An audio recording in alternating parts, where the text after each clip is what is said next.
எல்லாருக்கும் வணக்கம். Welcome to my channel. என்னோட சேனலை சப்ஸ்கிரைப் பண்ண எல்லாத்துக்குமே ரொம்ப நன்றி. இந்த வீடியோவை பார்த்துட்டு இனி சப்ஸ்கிரைப் பண்ணுற எல்லாத்துக்கும் ரொம்ப நன்றி.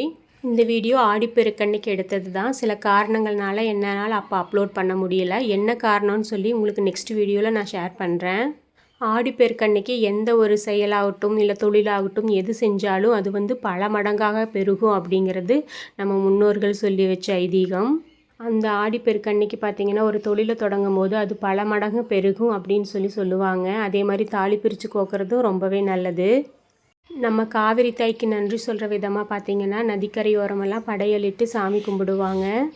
நான் ஆடிப்பெருக்கன்னைக்கு தான் பார்த்திங்கன்னா தாலி பிரித்து கோத்தேன். அன்றைக்கி தாலி பிரித்து கோக்க முடியாட்டியும் பரவாயில்ல, ஒரு சரடு நாள் மாற்றிக்கிறது ரொம்பவே நல்லது. ஆடிப்பெருக்கன்னைக்கு பார்த்திங்கன்னா பிரம்ம முகூர்த்த வேலையில் பூஜை பண்ணுறது ரொம்பவே நல்லது. எப்பவும் போல் பிரம்ம முகூர்த்த வேலையிலேயே நான் விளக்கு போட்டுட்டேன். காலையில் எழுந்திரிச்சு வாசப்பெருக்கி கோலம் போட்டாச்சு. கோலமெல்லாம் பார்த்திங்கன்னா வியாழக்கிழமையே போட்டு வச்சங்காட்டி காலையில் கொஞ்சம் ஈஸியாகவே இருந்தது. அதுக்கப்புறம் பூஜை அறைக்கு போய் ஃபோட்டோஸ்க்கெல்லாம் பார்த்திங்கன்னா சந்தன குங்குமம்லாம் வச்சதுக்கப்புறம் பூவெல்லாம் வச்சு அலங்காரம் பண்ணிட்டேன். ஆடிப்பெருக்கன்னைக்கு பார்த்திங்கன்னா குலதெய்வ வழிபாடு ரொம்பவே முக்கியம். குலதெய்வ ஃபோட்டோ இருக்கிறவங்க அதை வச்சு வழிபடலாம். இல்லாதவங்க பார்த்திங்கன்னா ஒரு சொம்பில் அதுக்கு பொட்டெல்லாம் வச்சதுக்கப்புறம் அது மேலே பூ போட்டு அதுவே குலதெய்வமாக நினச்சி வழிபடலாம்.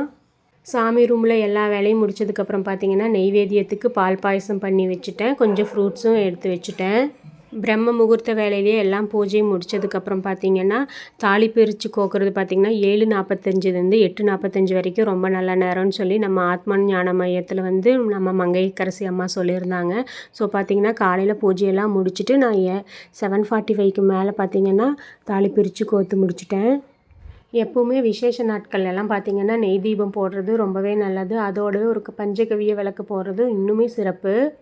தாலி பிரித்து கோர்க்கறதுக்கு முன்னாடி மஞ்சள் கயிறில் பார்த்திங்கன்னா கொஞ்சம் மஞ்சள் எடுத்து தடவிக்கிறது ரொம்பவே நல்லது. நல்ல நேரத்தில் தாலி ஊரெல்லாம் கோர்த்ததுக்கப்புறம் ஹஸ்பண்ட் கையால் போட்டுக்கலாம். இல்லை அவர் வெளியே எங்கேயாச்சும் போயிருக்கிறாரு அப்படின்னும்போது பார்த்திங்கன்னா வீட்டில் யாராவது பெரியவங்க இருந்தால் அவங்க கையில் போட்டுக்கலாம். இல்லை அப்படிங்கிற பட்சத்தில் நம்மளே போட்டுக்கலாம், தப்பு கிடையாது.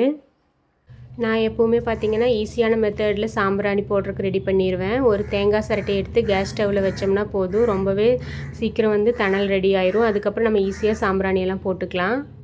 தேங்காய் சிரட்டையை கேஸ் ஸ்டவ் மேலே வச்சதுக்கப்புறம் பார்த்திங்கன்னா நம்ம எங்கேயுமே போகாமல் கொஞ்சம் பத்திரமா பக்கத்துலேயே நின்று ஹேண்டில் பண்ணிக்கணும்.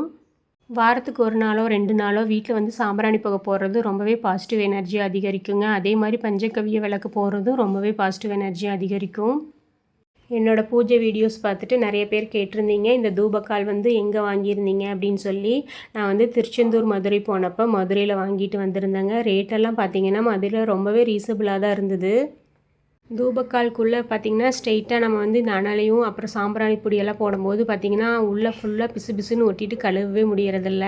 அதனால் பார்த்திங்கன்னா நான் அதுக்குள்ளே ஒரு பவுல் மாதிரி வச்சுட்டு அது மேலே அனல் போட்டு அதுக்கப்புறம் உள்ளே வச்சு சாம்பிராணி பொடி போடும்போது பார்த்திங்கன்னா பெருசாக எதுவும் ஆகிறதில்ல. நம்ம அந்த பவுலை மட்டும் எடுத்து ஈஸியாக கழுவிக்கிறதுக்கு வசதியாக இருக்குது. நாம் சாம்பிராணி போடும்போது பார்த்திங்கன்னா பூஜை அறையில் மட்டும் போடாமல் நிலவாசல்லையும் போடணும். அதே மாதிரி சமையல் கட்டு மற்ற ரூம்லெல்லாம் போடுறது ரொம்பவே நல்லது. ஆடிப்பெருக்கன்னைக்கு பார்த்திங்கன்னா மங்கள பொருட்கள் வாங்கணும்னு சொல்லுவாங்க. தங்கம், வெள்ளி, உப்பு இந்த மாதிரியெல்லாம். நம்மளால் தங்கம், வெள்ளி அன்றைக்கி வாங்க முடியாட்டியும் லக்ஷ்மியோட மறு உருவமான உப்பு, கல்லுப்பு, மஞ்சள் இந்த மாதிரியெல்லாம் வாங்கி நம்ம வீட்டில் ஸ்டோர் பண்ணி வைக்கிறது ரொம்பவே நல்லது. நான் பார்த்திங்கன்னா ஆடிப்பெருக்கன்னைக்கு கல்லுப்பு, விரலி மஞ்சள், சர்க்கரை இந்த 3 வாங்கிட்டு ஸ்டோர் பண்ணி வச்சுட்டேன். அந்த விரலி மஞ்சளை வேஸ்ட் பண்ணாமல் நம்ம டெய்லியுமே குளிக்கும்போது தேய்ச்சி குளிச்சுட்டு வர்றது ரொம்பவே நல்லது. ஆடிப்பெருக்கன்னைக்கு பிரம்ம முகூர்த்த பூஜை நல்லபடியாக முடிஞ்சு நல்ல நேரத்தில் நல்லபடியாக தாலி பிரித்து கோர்த்து முடிச்சாச்சு. பூஜை எல்லாமே நல்லபடியாக முடிஞ்சுது. அதுக்கப்புறம் பார்த்திங்கன்னா கோவிலுக்கு போகலான்னு பிளான் பண்ணி வச்சுருந்தோம்.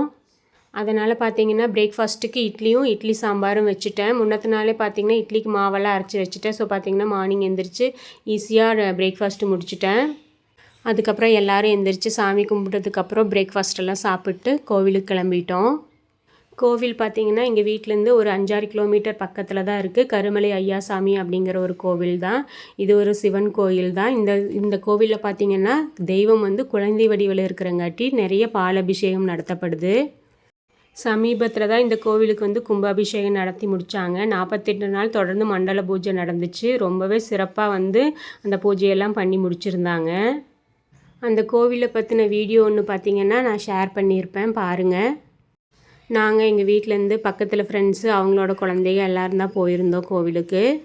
அந்த கோவில் பார்த்திங்கன்னா இயற்கையோடு இணைஞ்சிருந்தது. சுற்றியும் மலை, நடுவில் கோவில், மரங்க, செடிக, கொடிகன்னு சொல்லி அவ்வளோ சூப்பராக இருந்தது. ரொம்பவே பீஸ்ஃபுல்லாக இருந்துச்சு. ரொம்பவே ரிலாக்ஸாக ஃபீல் பண்ணோம். இந்த கோவில் பார்த்திங்கன்னா மலைக்குள்ளே இருக்கிறங்காட்டி டெய்லியுமே பார்த்திங்கன்னா நட திறக்க மாட்டாங்க. வாரத்தில் ஒரு நாள் திங்கட்கிழமை மட்டும் திறப்பாங்க. அப்புறம் பார்த்திங்கன்னா அமாவாசை, பௌர்ணமி, பிரதோஷம் இந்த 3 நாளில் திறப்பாங்க. மற்ற நாள்லையெல்லாம் பார்த்திங்கன்னா நட சாத்தப்பட்டு தான் இருக்கும். இங்கே ஒரு இடும்பன் சன்னதி இருக்குது. அதுக்கு மேலே பார்த்திங்கன்னா பெண்கள் போகக்கூடாது. கீழே நின்று சாமி கும்பிட்டு வந்துடலாம். கோவிலுக்கு போகிற வழி எல்லாமே பார்த்திங்கன்னா சுற்றியும் மரம், செடி, தோப்பு, காடு அந்த மாதிரி ரொம்பவே நல்லா இயற்கையோடு இணைஞ்சிருந்துச்சு அந்த கோவில். நாங்கள் போன டைம் பார்த்திங்கன்னா அபிஷேகமெல்லாம் நடந்துகிட்டு இருந்துச்சு. அபிஷேக ஆராதனையெல்லாம் முடிஞ்சு நல்லபடியாக சாமியும் கும்பிட்டு முடிச்சிட்டோம். அன்னதானம் போட்டாங்க. சாப்பிட்டு கொஞ்சம் நேரம் ரிலாக்ஸாக உட்காந்து பேசிட்டு ரொம்பவே பீஸ்ஃபுல்லாக வந்தோம் அங்கேருந்து. இந்த வீடியோ உங்களுக்கு பிடிச்சிருக்குன்னு நினைக்கிறேன். பிடிச்சிருந்தால் லைக் பண்ணுங்கள், ஷேர் பண்ணுங்கள். இந்த மாதிரி நிறைய வீடியோஸ்க்கு என்னோடய பேஜை ஃபாலோ பண்ணுங்கள். Thank you all.